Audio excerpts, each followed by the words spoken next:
In Egypt, the worst civil upheaval for 25 years. This scene in Cairo recently was also played out in several other Egyptian cities as students and workers fought soldiers and police in 2 days of bloody riots.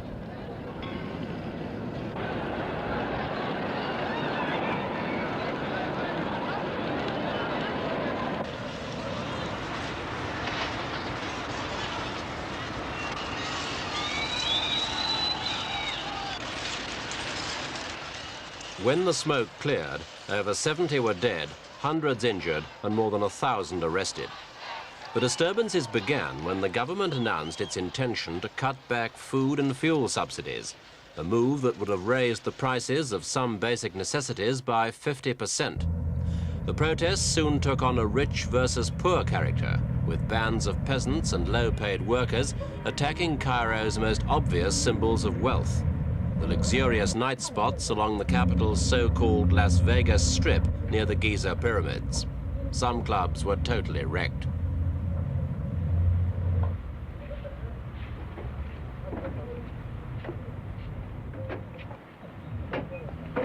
The nightclubs where Arab playboys from the oil-rich Gulf dined lavishly with wine, women and song are now out of business.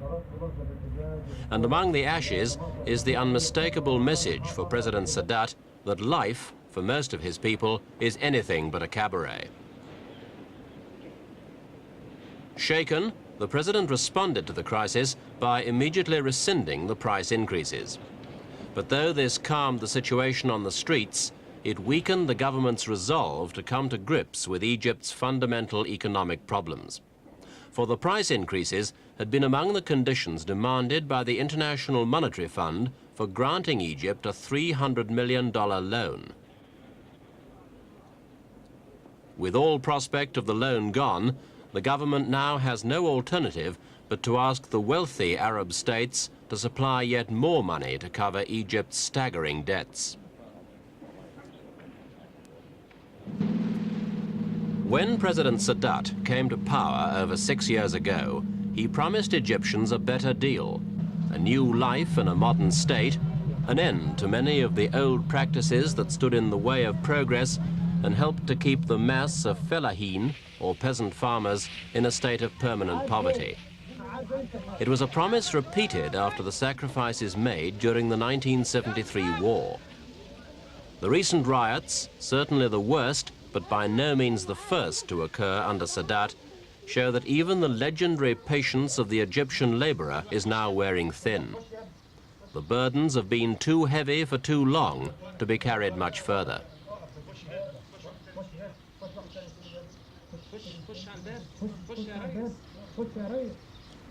But any remedies must inevitably take account of the harsh facts of Egypt's geography. 95% of the country is infertile desert. The other 5% on each bank of the Nile has to provide for 40 million people. In the country areas, this has meant a life at subsistence level for centuries. Even today, it means little more than that. Small wonder then that in modern times there's been a steady migration from the countryside as younger people have sought a better future in the cities, and in one city especially, Cairo.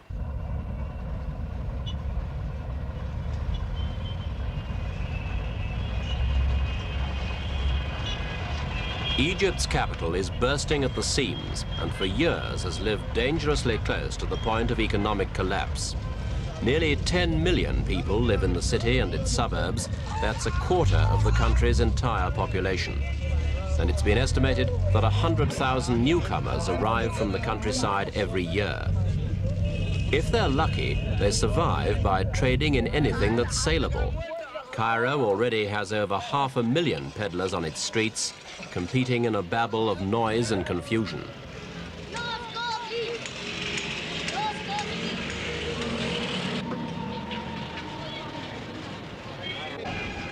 The most an unskilled laborer can expect to earn is about $360 a year.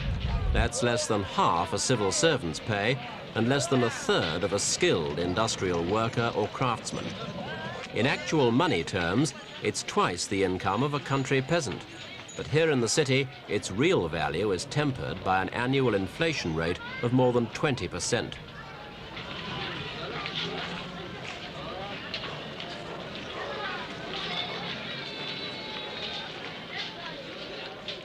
No one starves in Cairo, but only the most basic foodstuffs are within reach of the poor. Vegetables and fruit are cheap, and the prices of bread, flour, sugar, meat and cooking oil are kept artificially low by the $1,000 million the government spends on subsidies every year. The planned cuts in these subsidies would have virtually halved this precarious standard of living, a prospect that was enough to send 30,000 people rampaging through Cairo's streets last month.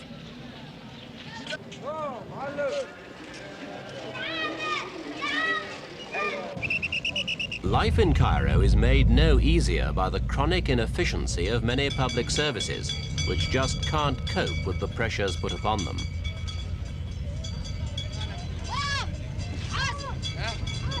"3,000 buses, over 200 trams, 20,000 taxis, 150,000 cars and 80,000 horse-drawn vehicles compete with pedestrians in Cairo's streets. 3.5 million passengers a day move or attempt to move by public transport. But the system's so overloaded that journeys across town can take up to 3 hours, often in the most exhausting conditions. Fares haven't changed in 20 years, and many ride free in the rush hours. In the most heavily populated suburbs, sanitation services often break down. Public drains become blocked, flooding their contents onto the streets. Little can be done about this sort of squalor in areas where the population density may be over 100,000 per square kilometre. In fact, population, or rather the increase in population, is probably the greatest threat to Egypt's economic future. Every year, there are 1.5 million more people to feed. Efforts to persuade young couples to have fewer children have met with a disappointing response and have had to fight against the usual religious and traditional objections of an archaic society.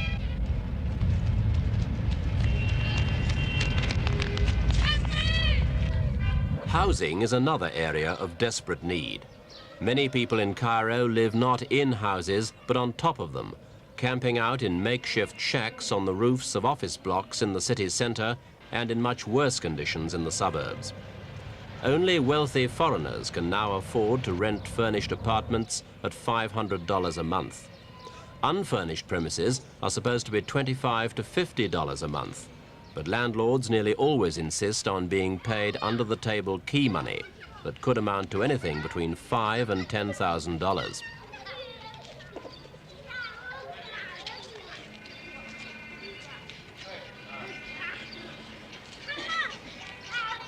Those who can't get a roof beneath their feet usually live here, in an abandoned tomb house in Cairo's vast cemetery called the City of the Dead. At least 1 million people are estimated to be squatting here. It's become such a permanent community that the city authorities have opened 30 schools to educate the children.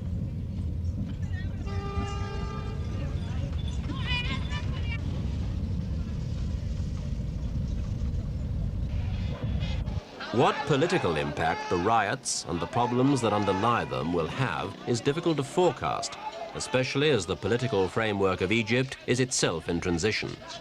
Elections held last November for a new parliament were preceded by a campaign that allowed a measure of genuinely free debate for the first time since the revolution in 1952. In all elections until last November, the only party allowed was the Arab Socialist Union. But this time, President Sadat encouraged 3 separate wings of the union to develop their own arguments and field their own candidates in opposition to the government line. It was all part of President Sadat's new initiative to move Egypt gradually towards a more democratic system, with the eventual aim of establishing separate political parties.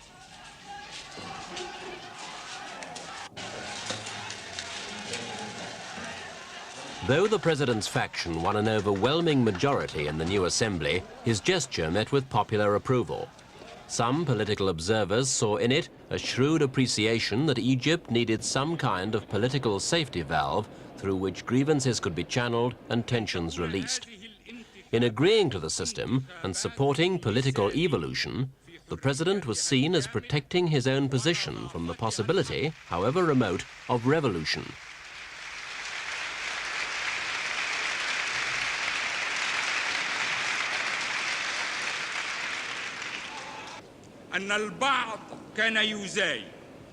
At the first session of the new parliament, President Sadat delighted members by announcing that the three factions would, from now on, be allowed to form themselves into quite independent political parties of right, centre and left, and the role of the old Arab Socialist Union would be progressively reduced.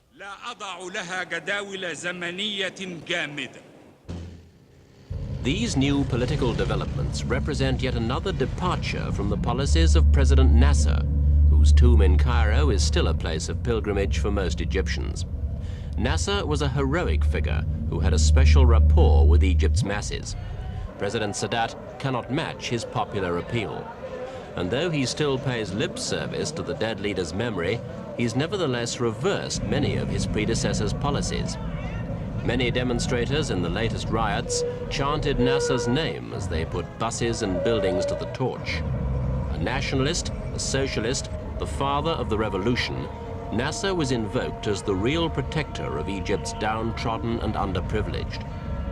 President Sadat's policy of economic opening, on the other hand, was seen as giving further opportunities for the moneyed classes to prosper. Certainly one aim of President Sadat's new economic policy is to allow businessmen to invest, especially foreign industrialists.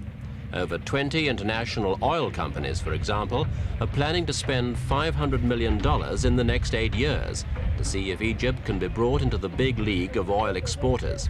Success here could transform the country's economy.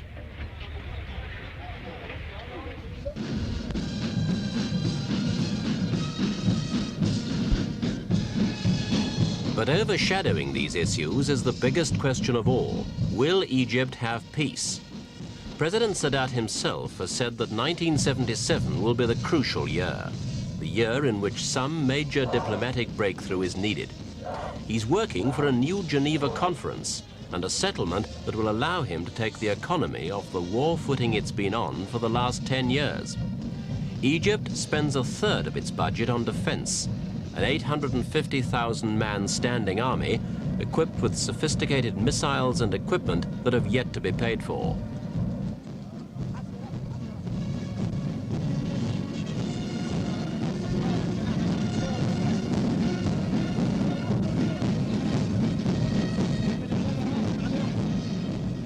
Military expenditure is a heavy drain on Egypt's resources.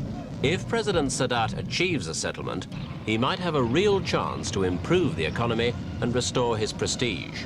If he doesn't, his only alternative, as he said himself, is yet another Middle East war.